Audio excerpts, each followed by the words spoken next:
Great, and so we're recording now. Some important considerations, it's an echo session, so it is interactive. We ask that you have your webcam on and microphone when we're in breakout sessions, and those will be our opportunity for discussion.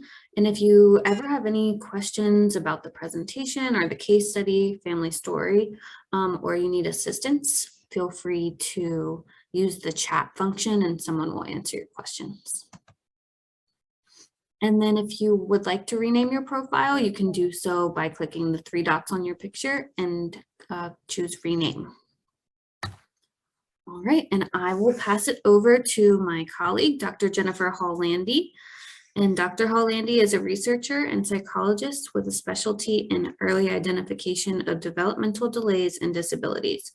She leads the Autism and Developmental Disabilities Monitoring Network, also known as MIN-ADAM, and the Minnesota Act Early Project. She's also a faculty for our Minnesota LEND program.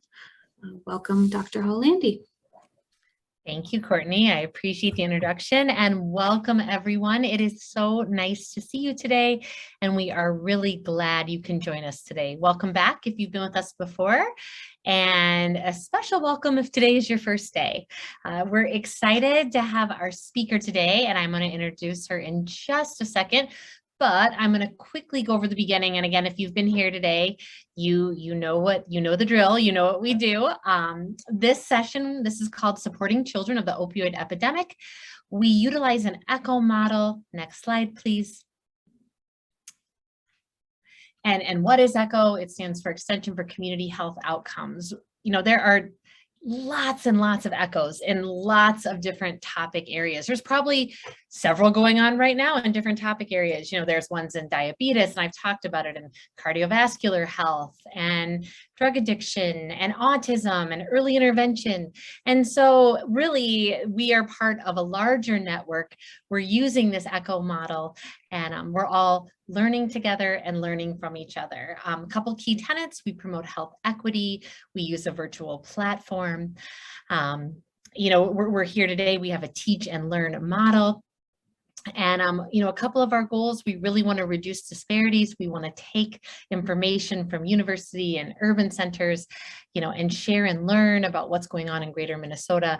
And so that's really all embedded in our model here. We'll do a family story, and then we always use data to monitor outcomes. So you get a survey at the end, and we ask that you complete that. Today is session 4, Building Recovery Capital Across the Continuum. We are lucky to have Kris Kelly here with us today. We're looking forward to her talk. And I'm just going to share a little bit about Kris. Oh, and here's our session today. Whoa, this is moving quickly. I think this is a message to me to keep it moving due to my talking too much last time, because we want to make sure we have plenty of time for Kris. And so I will introduce her. Kris Kelly is a project manager for the Peer Recovery Center for Excellence at the University of Wisconsin-Madison, and a subject matter expert on peer recovery support services. Kris has developed best practices for integrating recovery supports into a wide variety of systems and services. As a former ED and director of programs of a recovery community organization, Kris is a leader in the peer support movement in Minnesota. Kris has presented at state and national conferences on topics ranging from supervision in peer recovery support services, integrating peer support services into behavioral health organizations, and recovery-oriented systems of care. So a wealth of experience that Kris is going to share with us today. Kris, we are so happy to have you here with us, and we look forward to your presentation. So welcome. Thanks so much. I really appreciate the warm introduction.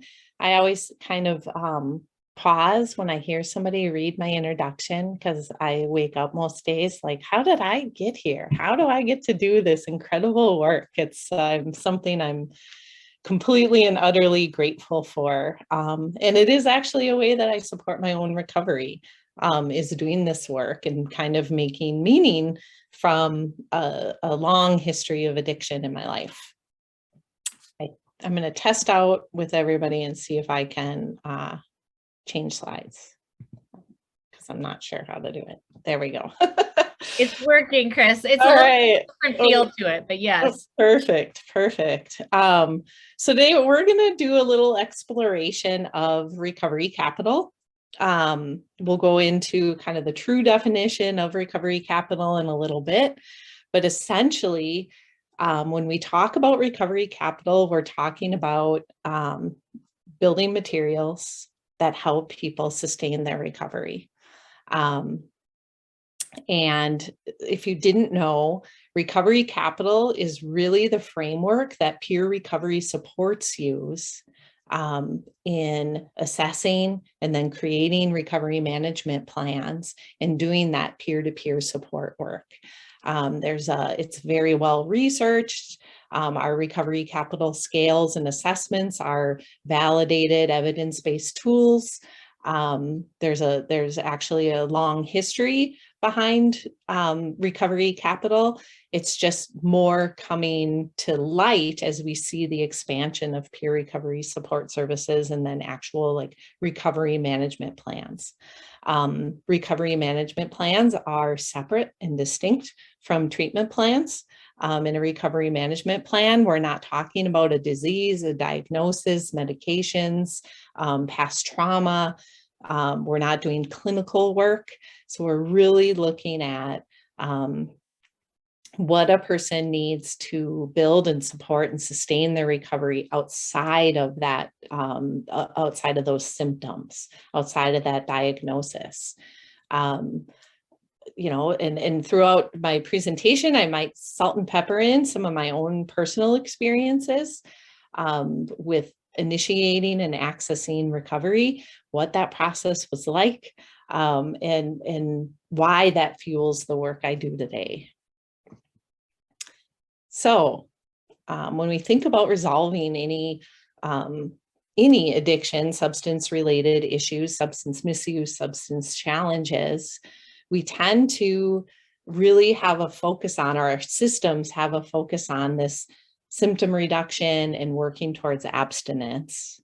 But we don't necessarily always have really intentional, thoughtful plans around how do we build out the rest of somebody's life.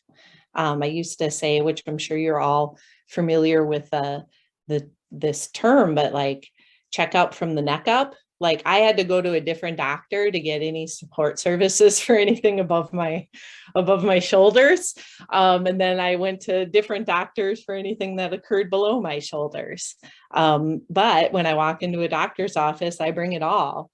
And so we really want to think about when we're building programs and services that we're looking at that whole person. As I kind of started my work with the Great Lakes, I really had a opportunity to work to learn a lot about prevention. So we have a prevention technology transfer center at the University of Wisconsin-Madison. And I was just blown away at the parallels between prevention and recovery. And again, when I mention recovery, I'm not talking about clinical treatment, but I'm talking about the lives people live once they've activated their recovery process. And so once I started learning about risk and protective factors, I started thinking about it through the lens of recovery capital. And I was like, wow, we do a lot of similar work, but in my work life, I had never really interacted with the prevention community. And so I found myself going to prevention coalition meetings and really just, like I said, trying to learn more. When somebody introduced the SPIF to me, I was like, we need a recovery framework, just similar that models that, because it's so well done. It's evidence-based. It gives you a pathway to evaluate the programs you're building. And we're getting there in the recovery field, but I think we have a lot to learn. So I'll come back to the recovery capital conversation here. And like Jen said in the beginning, as I'm talking, feel free to throw out a question in the chat. Feel free to unmute yourself and ask. I'm kind of an open book. So Dr. John Kelly, who's with the Harvard Medical School, their Recovery Research Institute, developed a metaphor for describing kind of the process of coming into treatment, accessing recovery, and then the services that surround that. So if we imagine substance use being like this burning building, so you're looking down your street and this house is on fire. And if we parallel that with activating your recovery, we have systems in place that help us put out that fire, right? So there's this big crisis, and we know kind of the spots people can go to help extinguish that fire. And so typically that's getting somebody detoxified and then getting them stabilized, or what we would call clinically stable. Super important process. We didn't have this process 50 years ago, so we have made great strides in that, but that's just a tiny, tiny little piece of the recovery process. For myself, and if I kind of look at my own history, my first use started around age 12. And that in and itself is problematic. Like, we don't want 12-year-olds using alcohol or other substances.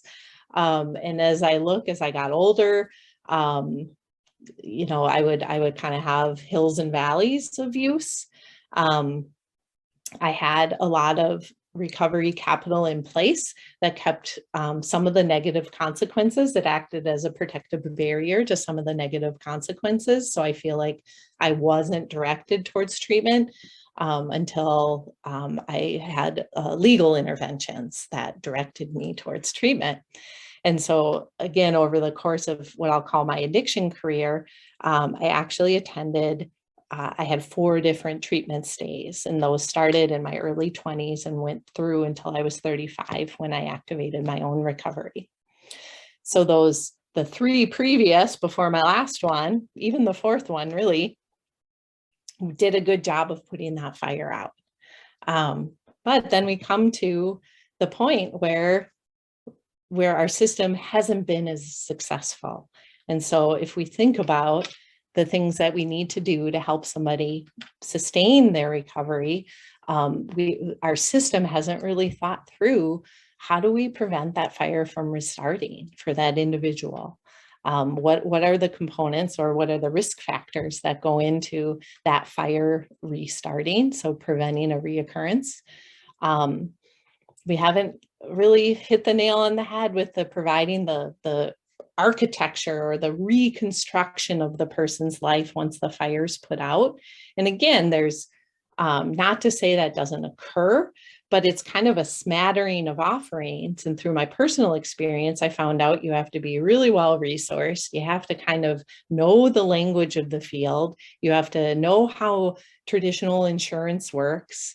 And you have to have things like internet access, and you have to know how to use the internet, and how do you find a therapist? And so you can kind of piecemeal it together, but how cool if you had a comprehensive package there that said, here's what's available to you, and we're going to do the warm handoff and walk through that door with you into that new kind of scary experience, and make sure that it's a good fit. And we don't necessarily always provide the recovery or the building materials somebody needs. So again, if we're looking at something that may seem super simple, a driver's license. I mean, a lot of us take for granted that we can just reach in our pocketbook and take out that license. It feels really accessible, and we kind of know what to do if we lose our license or when their license is expired. Not everybody has had that a life that taught them those things. There's some financing involved, so it's not free to go get your new license. And a lot of times you have to have paperwork that might be, if you've lost your license, you have to prove you're you. And if you've had a kind of an addiction career, that just might feel quite impossible. And then the last thing is the granting rebuilding permits. And so these are things that typically happen. Like I said, I had intervention with the legal system in my early 20s. And there was a lot of rebuilding permits I needed to get in order to become an active, engaged citizen again. And so if we think about it, a lot of people who have nonviolent drug-related offenses end up a lot of times with a felony charge. And that is a huge barrier to accessing education. So you don't even qualify for federal student loans. A lot of times there's, it's really difficult to find a place to live. So you typically need an advocate if you're going to go out and find a place to live, because a lot of landlords don't want to accept an application from somebody with certain offenses on the record.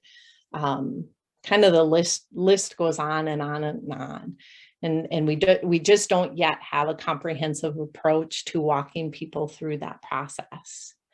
And then too, finding good employment. I mean, that can be really hard. That was a challenge for me coming into recovery, because I had burned a lot of bridges. I had a lot of gaps in my work history. I had to, really hope that someone would accept my application so I could sit down in front of them and explain kind of the gaps in my work history and what had happened and who I was today. And then hope that person had the empathy and compassion to see that and would kind of, what I'll call is like, take a chance on me. Because if you just look at the piece of paper, I probably didn't look like the best candidate for the job. But even getting in the door can be really difficult. So what we know is we can start to build partnerships between any sort of providers and recovery community organizations to start replenishing those building materials or that recovery capital, so that early on people can start to rebuild their lives. It's pretty, most, I would say, treatment programs kind of are like 30, 60, 90 days. Sometimes you can get extensions. It really depends sometimes on our political atmosphere for how much kind of treatment you're being allowed. There's a couple programs that take people through a more extensive, like have a year-long program. But there again, you think about it, and to get that level of care, maybe as a single person out in the world, that might be easy, but you start to think, if you have a career, if you have children at home, if you're caring for your parents, all the different factors in play that could be a potential barrier for getting the depth of care that you need, because it's so stringent and rigid. It's kind of what I'll call like a cookie cutter model. Like, you come in and these are the services we have. We don't necessarily tailor those services to each individual client. So a lot of times it's not even a consideration. If you have children or parents or a pet at home, or things that might prevent you from getting the level of care that you need. Again, for myself, when I came into recovery, my daughter was 6 years old. I was very, very, very fortunate to have a strong support circle that could care for her and get her to school and, really just kind of adopt my child for the month that I was away at treatment the last time.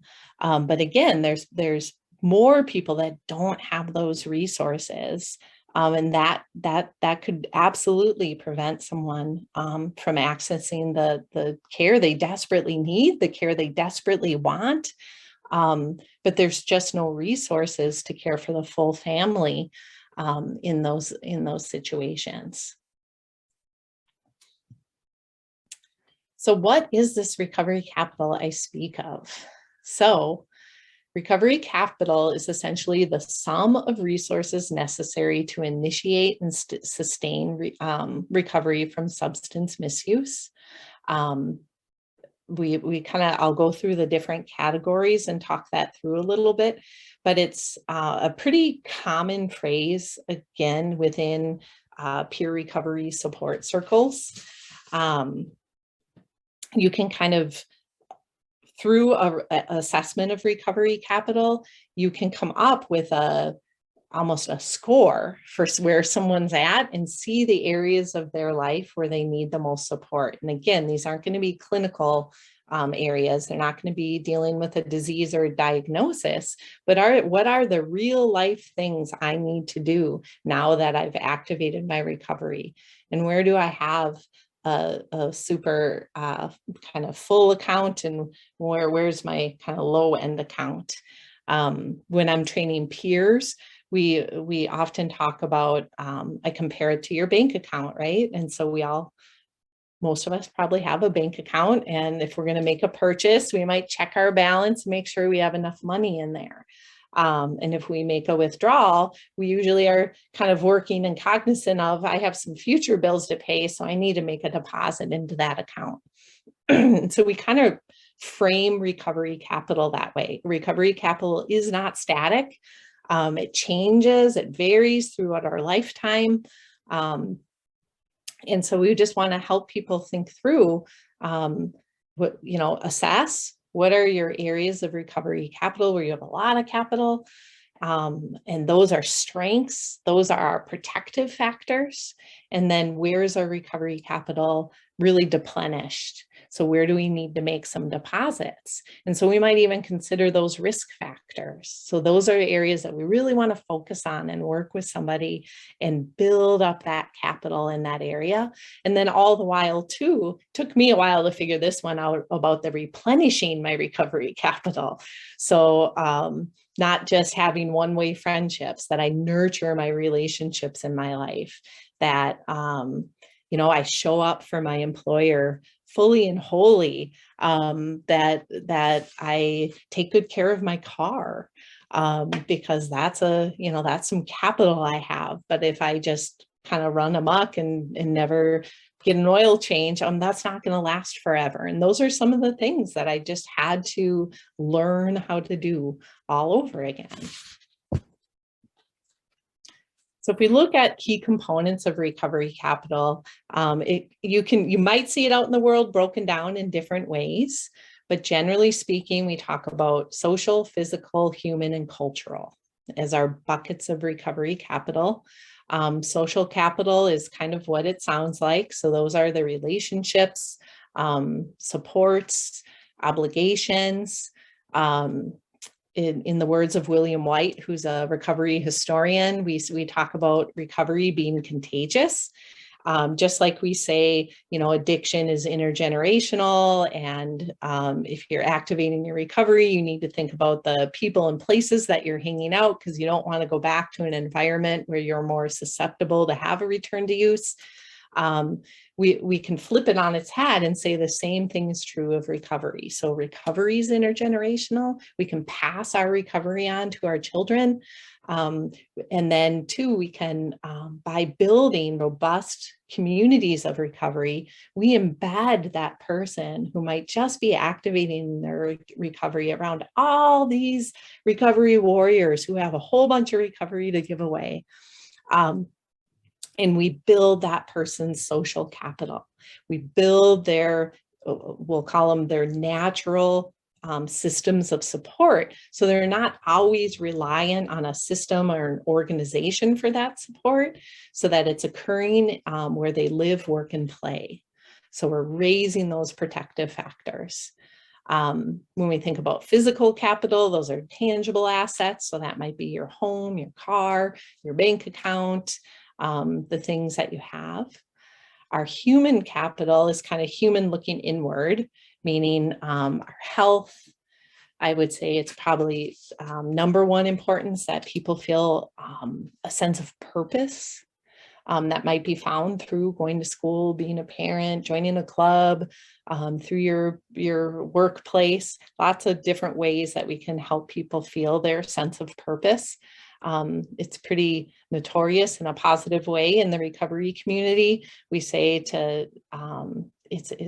we give back what we get.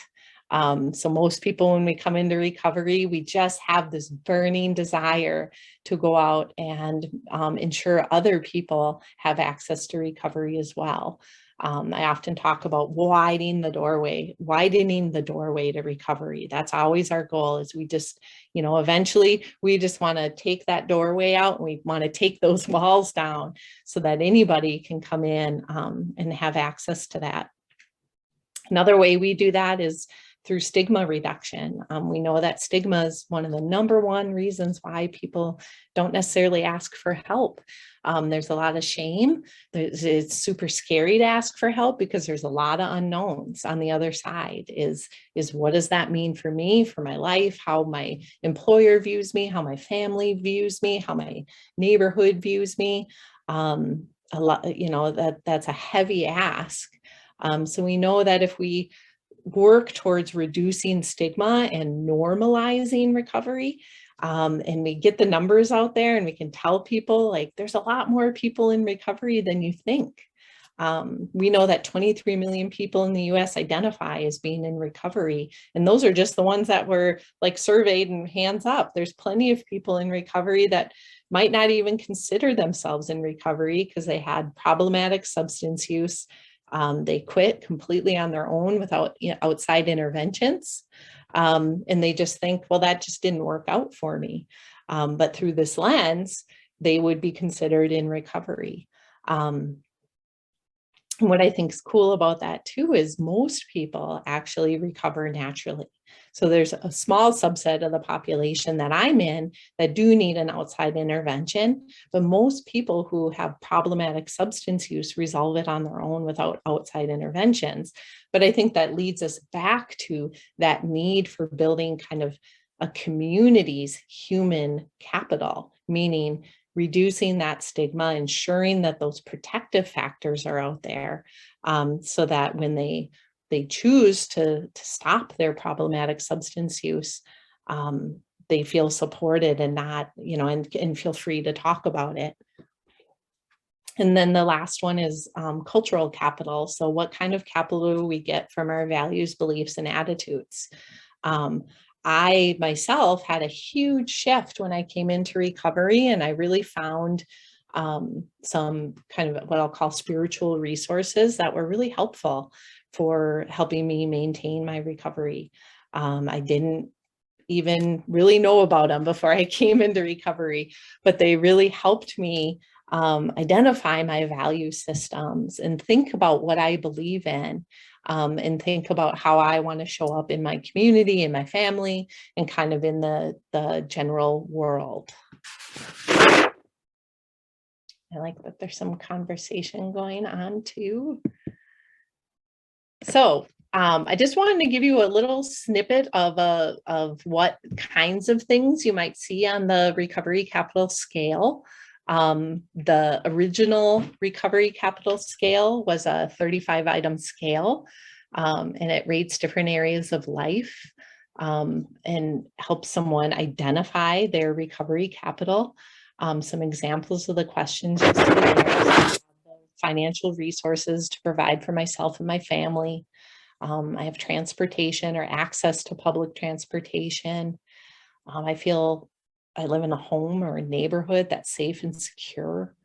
I think, so again, that you're going to see similar 35 questions.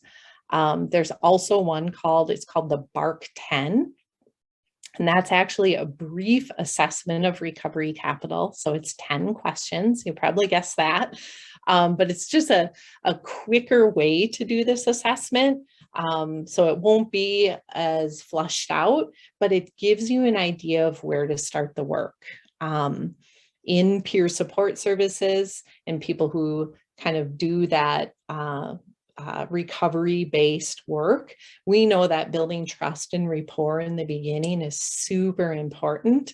And so we tend to not shy away from, but postpone doing any assessments until we've met somebody and built that rapport. We don't want to just duplicate what's been done before. Most recovery resources out in the community are free to access. And we really strategically work towards that. So there's zero barriers as far as you can walk into a building and talk to somebody on the spot. And there's no question of where's your, do you have an insurance card? Which provider are you seeing? We want to make sure those resources are free and available. If you didn't know, in the state of Minnesota, as soon as like 2018, even, we just had 2 recovery community organizations.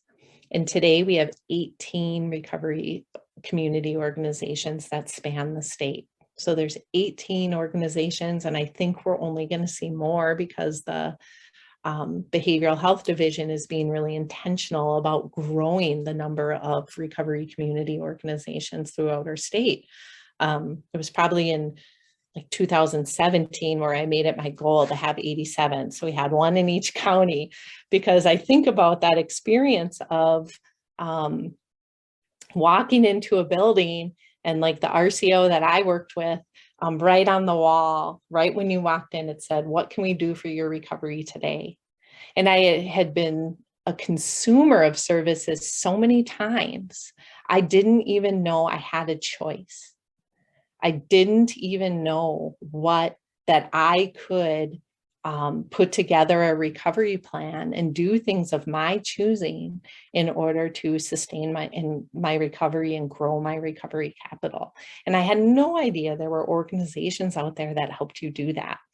I interacted with the recovery community organization. I was probably about 4 years into my recovery process, and I felt really stable. I had gone back to school, become a very, very hands-on supportive mother to my daughter. That was my number one goal when I came into recovery.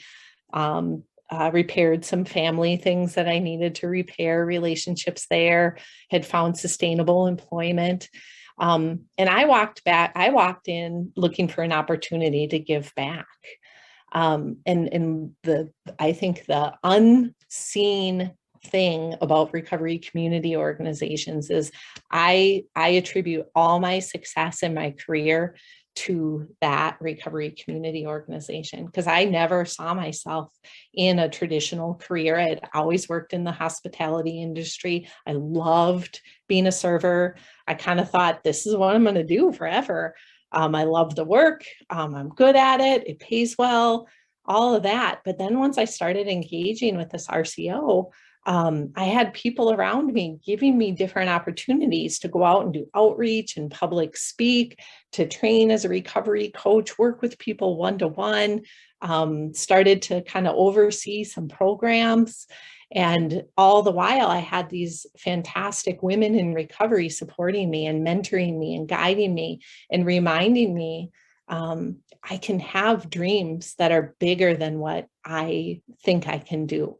And I needed the outside entities telling me that, because again, if I looked at my history, I had a long, long history with addiction. And I kind of had stopped believing. I had given myself a ceiling, and I thought, I can't really ever go beyond that. Well, working with the RCO really kind of took the roof off and said, with support, we can help you achieve these dreams you have.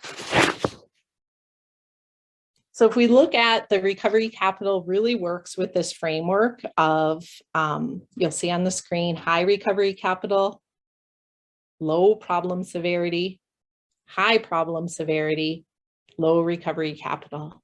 And so once somebody completes an assessment, and you can even do this through conversation with someone, kind of understand where they fall in this grid.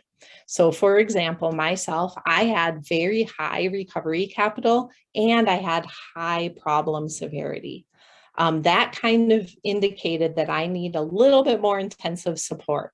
I didn't necessarily need a hospital-based residential treatment program because my recovery capital was high, but I did choose to go to a residential treatment center. If somebody has high recovery capital and low problem severity, what you might say is peer support, connection to a recovery community might be just the type of intervention that they need. Meaning they have a lot of support around them, a lot of, they probably have solid employment, supportive relationships, they have their finances aren't a struggle. some of that stuff going on, and then the problem severity is a little bit lower. So through the assessment process, we can kind of gauge where somebody might be, and then we can look at the kinds of support that they might need in order to sustain their recovery. And this is just some words of wisdom from William White is increases in recovery capital can spark turning points that end addiction careers, trigger recovery initiation, elevate coping abilities, and enhance the quality of life in long-term recovery. Just so important. And like I said, I constantly now think about what could have been different for me, what could have been different for my daughter. When I came through the recovery process, no one asked about my daughter. So I think it's kind of amazing. Again, here I am, a 35-year-old single mom, really ending a pretty kind of treacherous addiction career. And they're well aware that I have a 6-year-old at home, but no questions were asked about her health, her well-being, the impact of having mom go away for a month. We didn't really have, like I said, I didn't have a plan. Once I left my treatment, there was zero, nothing. There wasn't even a brochure. I was given some options that I didn't find very attractive, meaning, it was really kind of a dominant mindset is you just go to AA, you go to AA meetings. Well, in my previous recovery attempts, I had tried that pathway and it wasn't for me, but nobody really even ever came along and said, well, here's some alternatives. And there was very much the mindset that, again, the blame was placed on me as the patient that I didn't want it enough, I wasn't ready, and that I was being resistant. And so when we think about that, how harmful that is, for me, luckily, it kind of lit a fire under me to say, I'm going to prove you wrong. And I'm going to go out there and I'm going to create a recovery pathway that works for me. But I was ultimately like I said, thinking back to that time of the different interventions, a different community that could have kind of come alongside us and looked at my daughter's mental health at that time, seeing that as a traumatic experience, offered to give her some support. What kind of education is available for my friends and family who are curious about my process. How, if I want to go back to school, getting employment, how do I explain these gaps in my work history? There are lots of different types of support that could have been offered. And now I work in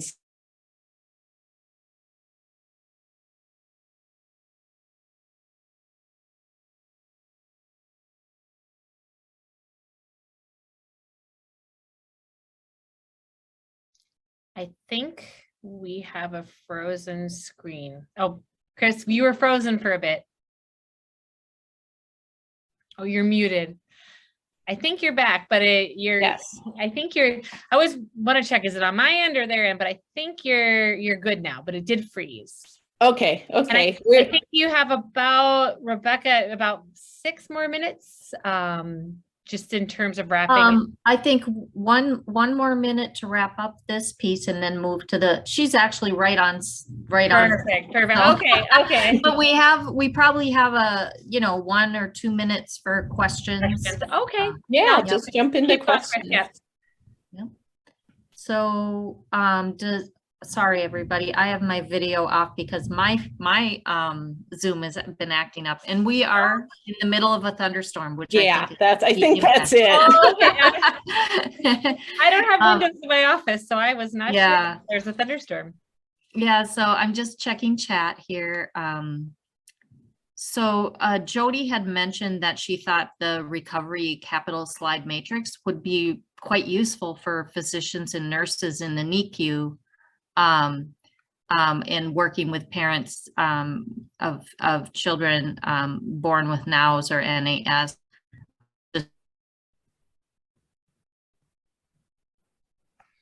Yeah, I think we're having connection with Rebecca. You're cutting out. Yeah, Kris, Jody had a really good point about, using this either prenatally or in the NICU, and sort of what your thoughts are on that, or what your experiences have been around that. I think it's a great point. Yeah, I mean, we're seeing again, I think it's a wonderful thing when we can bring in peer support services. So you think about the difference between even myself, I was able to lower my use, but I was in active use when I was pregnant with my daughter. And fortunately, I had a midwife that I had built a relationship with, and I could be completely transparent with her. And so she really worked with me where I was at. To keep my use at a level that, was as low as possible, as low as I could possibly, as I could possibly go. And so I think about the difference of having peer supporters in those environments. So again, you hire someone like me who was in active addiction, was pregnant during it, and recovered when her daughter was 6, it's a different experience interacting with me than your midwife, physician, or other clinical staff that you might feel are judging you, right or wrong, true or not. You're probably really hesitant to really have those personal conversations about what would actually be helpful. And so I could see absolutely, like in a NICU situation, having peer supporters that worked with those moms and were able to do that full recovery capital assessment, and then turn around and work with the clinical team to say, based on this assessment, this is kind of the areas of where I feel like they need support. Yeah, I think that would be great to integrate into the treatment plan. Absolutely. A couple things that I thought were really compelling. One, it's interesting to me as we look at the threads through our different presentations, a lot of what you were saying also connects with several of our speakers have talked about ACEs and the adverse childhood experiences. And when you were talking about social capital and sort of looking at the protective factors and the risk factors, it connects. I know you're talking about probably the parents in this case, but it's a common point we've been hearing across speakers. But I do have a question for you. I so much of this is so good and so helpful, and I really appreciate you sharing your experience both as a peer support, but also as someone who went through recovery. And when you said about your daughter, and no one asked about your daughter, on this, our group primarily consists of early intervention providers who work with young children, birth through 5, birth through 7. So they primarily work with the child, but they also work with the family. And I guess I ask this question every time, but I think you'll have some really good insight into it. What are some things perhaps you wished, looking back, had been provided to support your daughter or support you? If you think of educators in the life of your daughter or childcare providers, looking back, what would have been helpful? Well, and this is, of course, have thought about this a whole bunch. And I remember I just actually had gone through like a memory box for my daughter, and I pulled out a drawing she did in school while I was in treatment, because we were very open about the process with her. Like, it wasn't, mom's sick and going away and this. I was very open with her because I just wanted her to have that information. And so she had actually drawn a picture of her coming off the bus, and it said, "My mom's coming home from treatment today." And so I even look at this thing that was presented in school to, our teacher saw it. And again, it was kind of zip our lips. And so I think again, we have to work on that stigma reduction, because I think it's stigma that keeps that teacher from feeling the comfort of asking a child. I'd like to see it get to a place where if a child's, right now, if a child's parent is experience, has cancer or some other kind of life-threatening illness, I feel like people feel very comfortable having that conversation, and that community school support kind of comes around that child. I would love to see addiction the same way, where if we know that a child's parents are experiencing addiction, there's a group of support that comes around to figure out what that child needs, because it's going to be very different for every child. And just kind of keep those chains of communication open so that those children understand what their parent is going through is not their fault.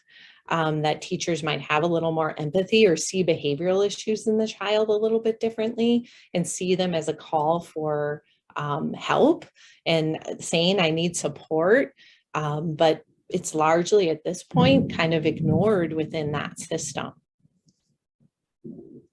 Absolutely. I guess as people are listening and they have a time to talk about case study, to think of, I love what you're saying about stigma. And I wonder if that teacher thought they were being helpful or protecting confidentiality or something, I mean, they probably had their reasons, but what the barriers are and how we can work together to reduce stigma around that, to support families. Yeah. And how can we have, honest conversations? And I don't know what that looks like with children of such a young age. But again, I look at my daughter's experience and how could we have normalized this for her a little bit more within a system? So it's not just coming home to get this information, but it's backed up, reiterated, and supported in other environments where she is.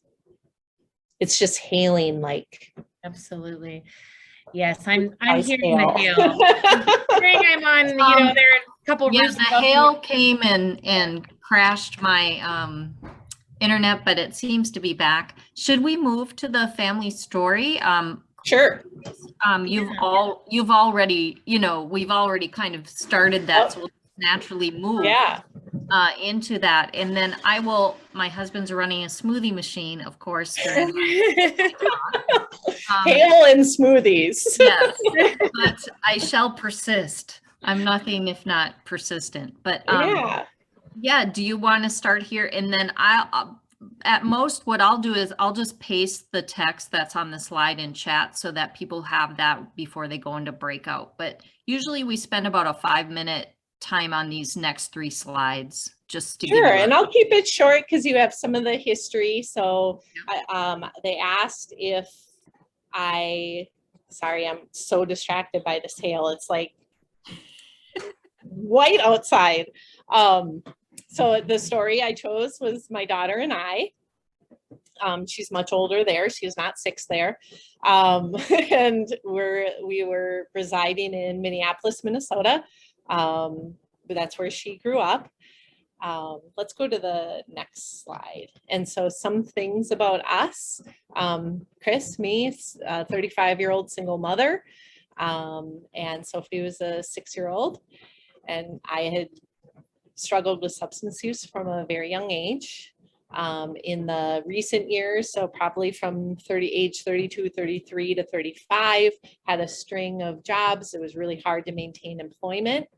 And I have a super supportive family, which included a sister who's 5 years older, a brother who's 10 years older. My parents were really engaged. And then Sophie's grandparents on her dad's side were super supportive and as well. And her dad was somewhat engaged.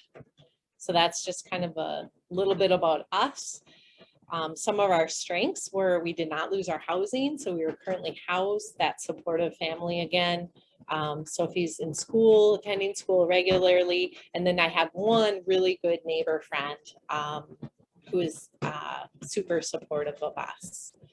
And barriers, of course, having a substance use disorder is a big barrier or a challenge. Pretty limited income on especially with not being able to maintain employment.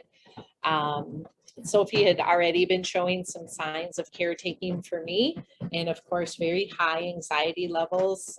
She just kind of was constantly activated.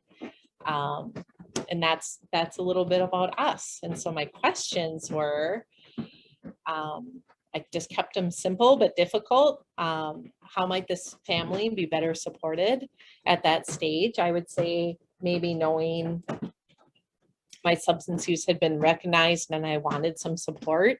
What could our communities do to better support that situation? And what would you suggest as next steps for support?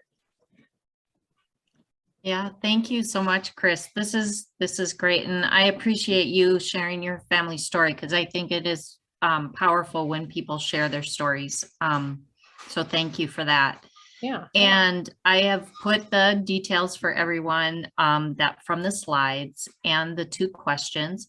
So we'll move you into breakouts where you'll think about just from your own area of expertise, what would you suggest for the family? Or if you don't have answers, we don't always have answers. What are your questions then? Before you would, like, what would your questions be to the family in order to support them? So it doesn't have to be you have to have the answers, but what questions might you ask the family to know how to best support them? That's possible too. All right, so Courtney,